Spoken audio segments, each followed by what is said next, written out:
For the past 2 decades, the number of student apartment complexes in the downtown has grown significantly, and while it has led to a bustling downtown, it has also raised questions about how much student housing is too much.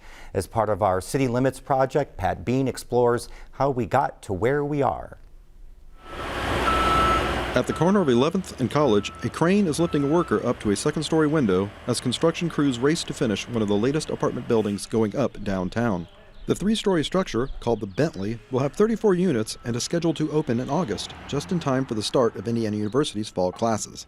Builders have constructed dozens of buildings like this in Bloomington over the past 2 decades, and that has listeners asking, at what point does the downtown become oversaturated with apartment complexes? There's a lot of people that like Bloomington just the way it is, and I do too. But we're an evolving community, and we're going to continue to change, and I like that part. Cockrum works in development, but he also sits on the Bloomington Plan Commission. He says the growing number of apartments downtown are just keeping up with demand. As the size of the university population increases, it's above 43,000 now, the need for housing increases. Right now in Bloomington, we're at about a 98% occupancy rate. So we get national real estate developers from around the country that look at our occupancy rate. They see our wonderful university. It's very predictable on the students coming in. So it's a pretty easy investment. While new apartment complexes have seemingly sprung up on every other street corner downtown, Cockrum says it's what the city envisioned 2 decades ago in its 2002 Growth Policies Plan. They said they wanted more housing downtown. They wanted more density, and that's exactly what we got. Along with bringing residents to the downtown area, the apartment complexes were able to fill vacant lots and replace dilapidated buildings. Smallwood set the tone for the downtown apartment boom when it opened in 2004. It sits where ST Simicon once stood. The Simicon building had sat deserted for more than a decade and was contaminated with toxic materials and was an eyesore. Once the site was successfully cleaned, it was demolished in 2003 to make room for Smallwood. Now called The Avenue, the 8-story, 220-plus apartment complex became the poster boy for anti-downtown student housing. Don't forget, when Smallwood happened, that was a $43 million project at the time. I mean, that added so much to the tax base.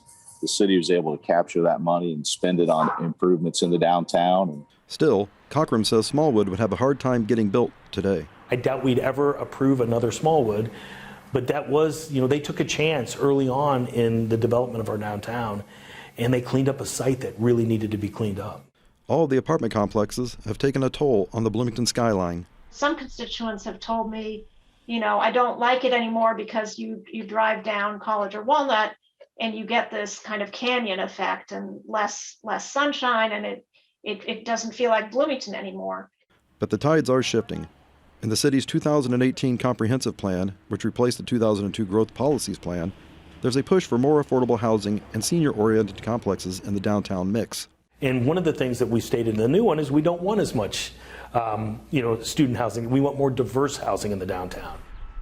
That new student housing category will show developers, look, this is where we want the student housing. We want it on North Dunn, or we want it on, Woodlawn or other places, and we have enough downtown.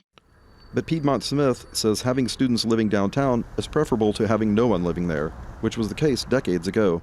The students support the businesses. I mean, the only reason we can have, all these coffee shops and all these restaurants is because of the students.